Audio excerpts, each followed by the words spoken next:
Ika Meji, double wala wayo.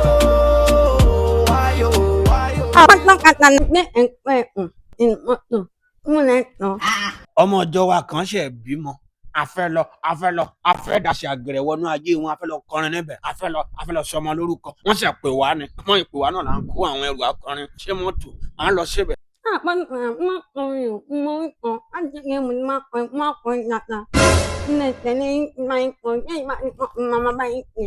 Ok, bó ṣe wà ọmọ orin kọ àbí.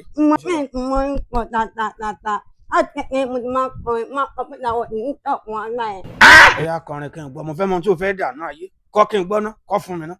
Aya lẹ́kọ̀ọ́ fún yín. Wàhálà máa ṣẹlẹ̀. Bàtà ọkọ̀ di bàtà kàfọ́lọ́ bàtà di bàtà bàtà di bàtà bàtà di bàtà bàtà di bàtà. Sori kó lórí burúkú ọmọ yẹn. Ẹ má kàn yẹn ni ẹ mọ̀. Ẹ dẹ̀ kú òfò ẹ rí wípé ìgbà tí ẹ ń kọrin yẹn àǹtí mi mo bẹ̀rẹ̀ sí ní lò ó fún yín èyí tí ẹ ṣe tán náà sẹ́yìn tí wọ́n bá pè yín sí àwùjọ kí ẹ lọ kọrin níbẹ̀ tí ẹ bá kọ ilé iṣẹ́ ẹ̀ ní gbèpè kẹ́ ẹ tó kúrò níbẹ̀ àǹtí gbogbo nǹkan ló nídìí àdúrà sometimes wà èpè ló nídìí sí orin ò kì í ṣọ̀nà yín ìṣòro eléyìí tó nǹkan yìí bíbá máa fún yàn máa ń pọ̀fọ̀ bá mú yàn lórí babaláwo ni ẹni tó ń lọ lórí babaláwo fún yàn á jẹ kó tó n tó jọ nìyẹn. Nana bí mi kankan nínú mi rárá ní mi kankan mo kọrin orin mo lo tọ̀mánù orin mo lo tẹnu mo tún lo ọ̀tún orin mo fi kọrin àwọn àtọ́fẹ́ mo ń kọ̀pọ̀ èmi kọ̀pọ̀. Àǹtí mi ẹ lọ kọ́ṣẹ́ awo ṣe gbọ́ ẹ lọ tẹsẹ̀ fá àǹtí mi ẹ mọ tẹ́sí. Ẹni mi ní ìwúnú mi ẹni mi ní ìwúnú mi. Máa bọ̀ má bẹ̀rù má jà pẹ̀lẹ́ ṣèbílé ọ̀gá ẹ ni ẹ ti dáná. Men dáná mọ́gà indomie àtẹ spicy indomie mo jẹ wọn pẹ̀lú not of like that mo jẹ wọn. Tí n bá ti dé láti ibi tí mo ti fẹ́ lọ ṣe kínní mo ti fẹ́ lọ sọmọ lórúkọ màá wá jẹun mo fẹ́ súnmọ́ ẹ kó súnmọ́ mi kájọ wà. Máa pín indomie ọ̀pọ̀ ẹ máa jẹ́ nǹkan ní máa pín indomie.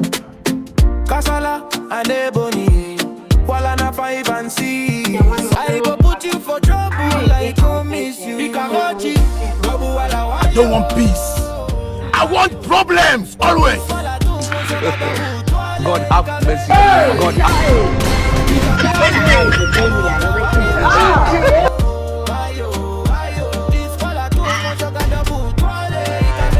Olórí burúkú èèyàn pọ̀ lẹ́kọ̀ọ́. Aláhi tàlà. Kí ló dé?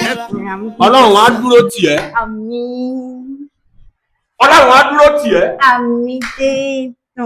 ó ṣẹlẹ̀ rẹ́kẹ̀rẹ́kẹ́ Kasala. Rẹ́kẹ̀rẹ́kẹ́ ló ń ṣẹlẹ̀. Lọ́dún lànà lọ́dún. Ọlọ́run á dúró tì. Àmín ẹmu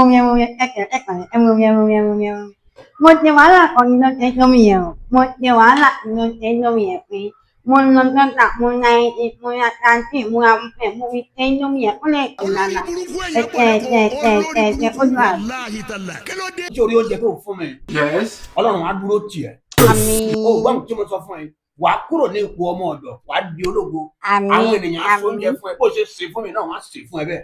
Àmín o àmín. Ṣé máa ní kí n tẹ̀ ṣe dáadáa apá kan fẹ́ kan nínú ẹ kí ló dé tó fi rí bẹ́ẹ̀.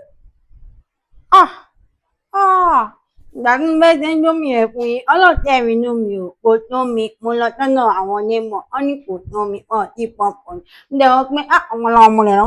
Ṣé sáré lọ́kàn mi fi ṣe ń dán ìwé ibi fún wa fún yín nínú trend ẹ máa bàbá láta ẹ máa ayé màmá pé mi máa jọlọ. Kò yé mi.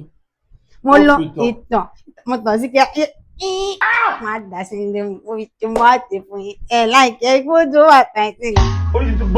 Ó fi ìtàn pé lómi sè fún mi kó lè wà spicy.